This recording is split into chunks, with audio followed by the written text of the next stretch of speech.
Les animés que vous venez de voir, il y a des chances que vous ayez regardé au moins un de leurs épisodes, voire même suivi leur série. Mais si c'est le cas, je suis quasi sûr que vous n'ayez jamais vu la suite ou eu le fin mot de ces histoires. Et cela peut être dû à plusieurs raisons, soit le désintérêt du public, soit une diffusion aléatoire des épisodes, ou pire, une suite jamais produite en animé. Par chance, vous avez cliqué sur cette vidéo. Je vais donc vous dévoiler les fins de ces histoires. Préparez-vous bien, car ça va spoiler grave.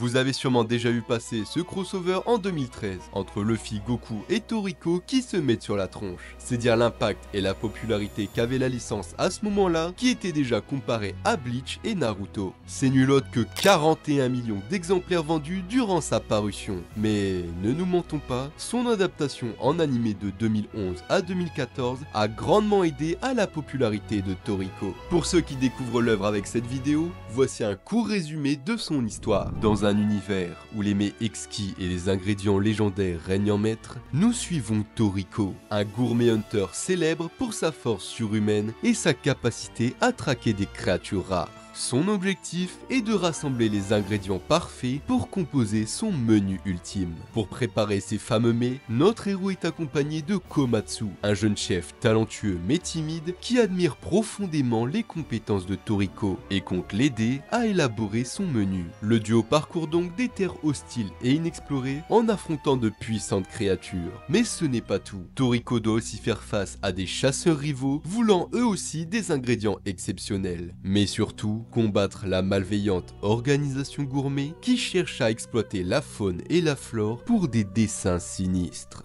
Pour avoir découvert l'œuvre avec le manga, j'ai beaucoup aimé que l'univers soit centré autour de la gastronomie. Ça et l'aspect shonen old school avec des mecs bien musclés qui mettent des patates à des dinosaures. Mais malheureusement, au bout d'un moment, toute ascension a une fin. Et on peut dire que la chute de Toriko a été brutale. Bien qu'ayant une fanbase solide, l'auteur n'a pas su rendre son œuvre plus complexe et nuancée que le court résumé que je viens de vous raconter. Sans arriver à toucher un public plus large, comme ont pu le faire un One Piece ou un Naruto, Toriko s'est aussi rapidement fait dépasser par des œuvres apportant des sujets plus matures comme SNK. La simplicité et le manque d'innovation au fil des arcs a rendu la série de moins en moins stimulante auprès des fans. Si bien que l'auteur a dû précipiter la fin de son manga en 2016. Fin qui, vous allez le voir, possède les mêmes défauts que la série a développés durant sa publication. Dans l'arc final, Acacia, l'antagoniste principal de la série, fusionne avec Neo, une créature vorace et terrifiante menaçant la Terre de la destruction. Toriko, accompagné de ses amis et anciens rivaux, s'engage dans une bataille décisive pour sauver le monde. Dans cet ultime affrontement, Toriko apprend alors qu'il est le fils de son némésis. Mais grâce à la force et la coopération de tous les gourmet hunters, Acacia finit par être vaincu dans ce combat plus qu'épique. L'équilibre du monde est sauvé et la Terre n'est plus en danger. Quant à Toriko, il dévoile la carte finale de son fameux menu complet, qui était l'objet de sa quête depuis le début de l'aventure. Chaque plat du menu symbolise une étape de son voyage et des relations qu'il a créées. Quant à Komatsu, le chef accompagnant notre héros, il continue la cuisine tout en aidant à reconstruire un monde équitable, en partageant les ressources entre les humains et la nature. Toriko et ses amis, marqués par les péripéties, poursuivent donc leur quête gastronomique dans un esprit de partage et de gratitude envers la nature plutôt que de domination, ce qui conclut l'œuvre sur une happy ending. Bon, honnêtement, la fin n'est pas trop surprenante pour un shonen du genre, au point que l'idée derrière le menu de Toriko, on aurait pu la deviner dès le début. À mon avis, la plus grande qualité de Toriko, c'est son univers et son concept, et franchement, l'œuvre avait le potentiel pour devenir un classique du genre. Le cas Toriko étant traité, passons à la suite avec un animé un peu plus gore dont vous vous souvenez peut-être, Deadman Wonderland.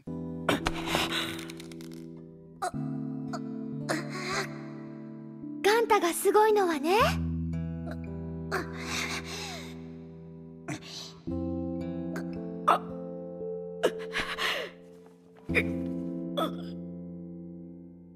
何度でも立つんだよ。 Bon, vous faisiez quoi en 2011? Moi perso, j'étais en train de devenir l'archimage de Fort Divers sur Skyrim. Mais c'est aussi l'année où est sorti l'animé Deadman Wonderland. Et pour ceux qui ne l'ont pas vu à l'époque ou n'étaient pas nés, voici le petit synopsis de l'histoire. Ganta Igarashi est un collégien ordinaire qui a une vie tranquille. Seulement un jour, un événement tragique va tout faire basculer. Pendant une heure de cours, sa classe entière se retrouve brutalement massacrée d'un seul coup par un mystérieux individu surnommé l'Homme en Rouge.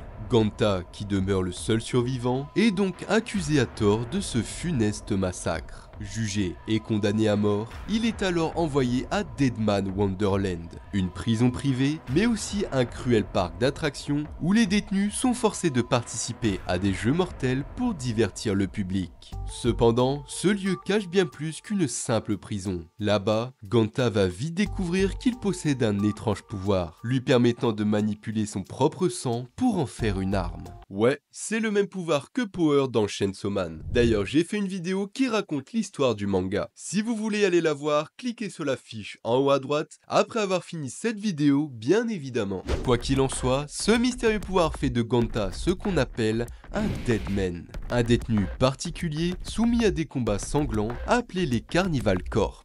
Notre héros, qui est alors un simple lycéen, s'efforce donc de survivre dans cet environnement hostile, tout en cherchant à découvrir la vérité sur le massacre de sa classe pour pouvoir enfin être libéré. Dans son enquête, Ganta est aidé par Shiro, une mystérieuse fille vêtue de blanc qui semble avoir un lien étroit avec lui, ainsi qu'avec le passé de la prison.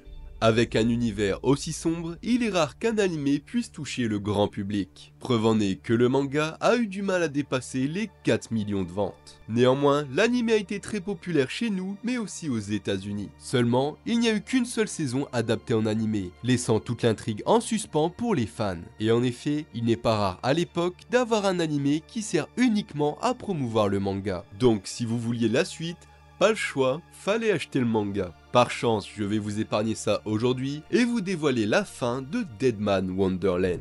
Creusant les mystères de cette prison, plus Ganta avance, plus il en apprend sur le massacre de sa classe. Il apprend alors que Shiro, qui l'accompagne depuis son arrivée, est une amie d'enfance dont il avait perdu le souvenir. Mais celle-ci s'avère être aussi la première des Deadmen, créée de toutes pièces par les horribles expériences qu'elle a subies plus jeune. Brisée psychologiquement, Shiro a donc créé en elle une seconde personnalité complètement destructrice, l'Homme en Rouge. L'assassin que cherchait Ganta depuis le début n'est autre que l'autre facette incontrôlable de Shiro qui a tué toute sa classe par simple jalousie. Voulant réaliser le souhait de son ami, qui est celui de mourir, Ganta l'affronte donc dans un terrible duel. Seulement, notre héros refuse cette fatalité et choisit d'épargner Shiro. Pendant le combat, Deadman Wonderland est détruit dans une gigantesque explosion.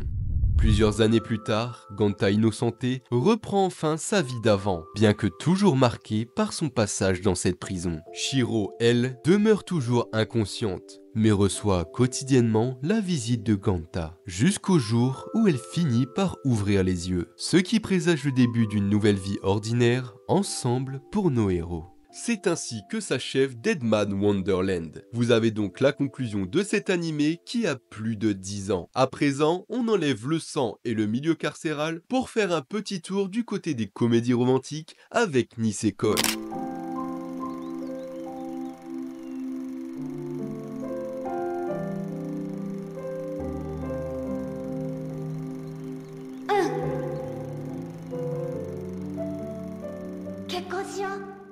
Si vous avez déjà regardé des animés de ce style, vous devez savoir que l'intérêt et l'attente du spectateur est de savoir avec quelle fille le protagoniste va bel et bien sortir.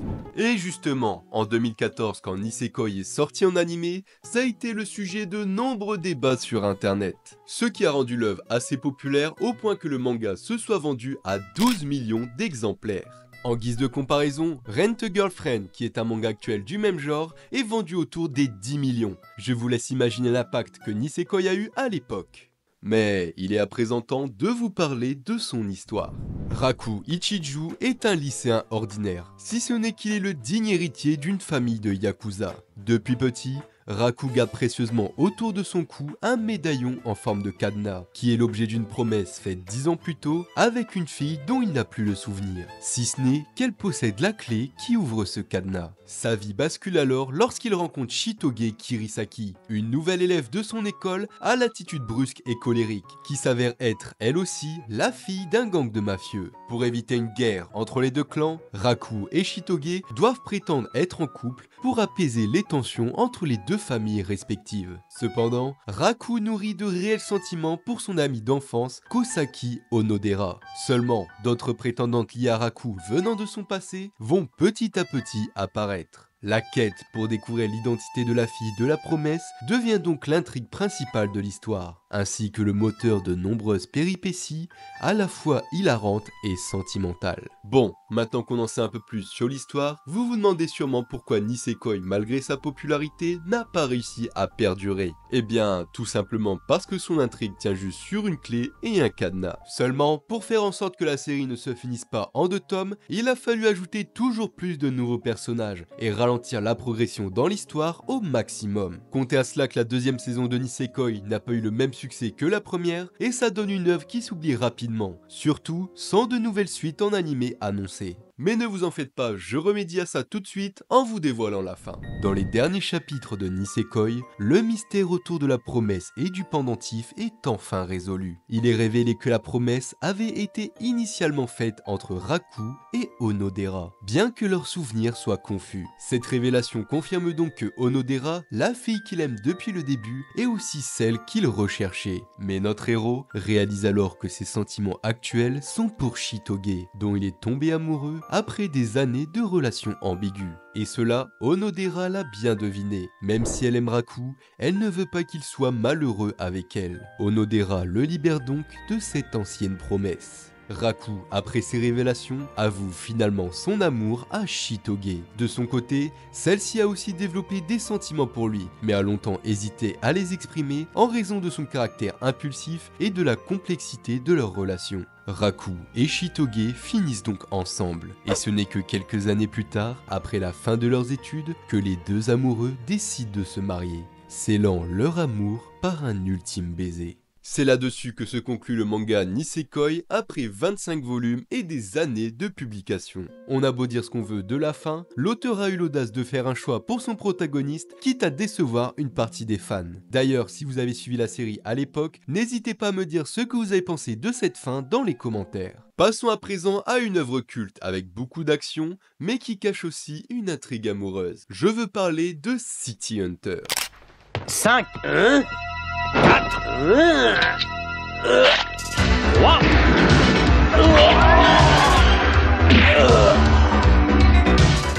2,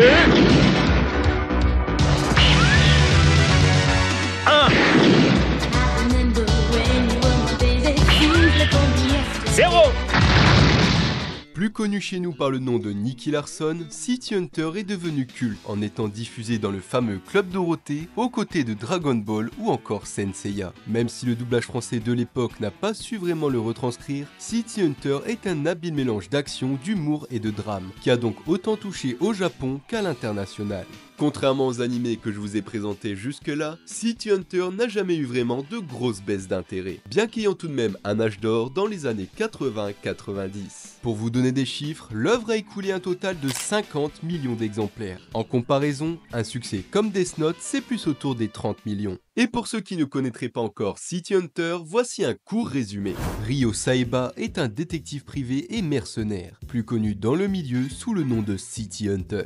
Ryo travaille principalement en tant que garde du corps, acceptant des missions de protection ou de résolution d'enquête pour ses clientes. Bien qu'il soit un expert en armes à feu et dans l'art du combat, il est également connu pour son obsession envers les femmes, au plus grand désespoir de Kaori Makimura, qui deviendra sa partenaire après que son frère, un ancien ancien collègue de Ryo ait été tué. Au fil des épisodes, Ryo et Kaori affrontent des criminels, des gangsters et d'autres menaces en tout genre, tout en développant entre eux une relation de plus en plus forte, malgré la nature parfois maladroite de Ryo envers elle. City Hunter est un de ces animés où vous n'avez pas besoin de regarder tous les épisodes à la suite, car chaque enquête est indépendante. Avec ce genre de format, la seule véritable intrigue à suivre est celle de la relation entre Kaori et Ryo. Et en voici son dénouement. Vers la fin du manga, Ryo est confronté à Kaibara, le meurtrier de Makimura, son ancien partenaire et frère de Kaori. Au cours du combat, se sentant condamnés, Ryo et Kaori s'avouent donc leurs sentiments. Mais celle-ci, suite à un choc à la tête, perd la mémoire de cet instant. Après la défaite de Kaibara, notre héros fait alors comme si de rien n'était, jusqu'à ce que Kaori recouvre la mémoire. Furieuse de l'indifférence de Ryo, celle-ci décide de faire équipe avec Mike Angel, le meilleur City Hunter des États-Unis. Mike et Ryo se départageront donc le titre de City Hunter, par une nouvelle enquête qui sera résolue en premier par Ryo. À la fin de ce dernier chapitre, notre héros finit par dévoiler son amour au grand jour pour Kaori, qui saute dans ses bras, réjoui de savoir que ses sentiments sont réciproques. Le duo continue alors leur vie en tant que partenaire, mais aussi comme couple. C'est donc sur une note joyeuse et romantique que s'achève le manga. C'est sur cette histoire que se termine cette vidéo. Si ce nouveau concept vous a plu et que vous voulez voir un épisode 2, faites-le moi savoir dans les commentaires. Il y a pas mal de changements à venir sur la chaîne, donc si tu veux en savoir plus, rejoins ma newsletter. C'est gratuit, premier lien en description. Sur ce, à bientôt.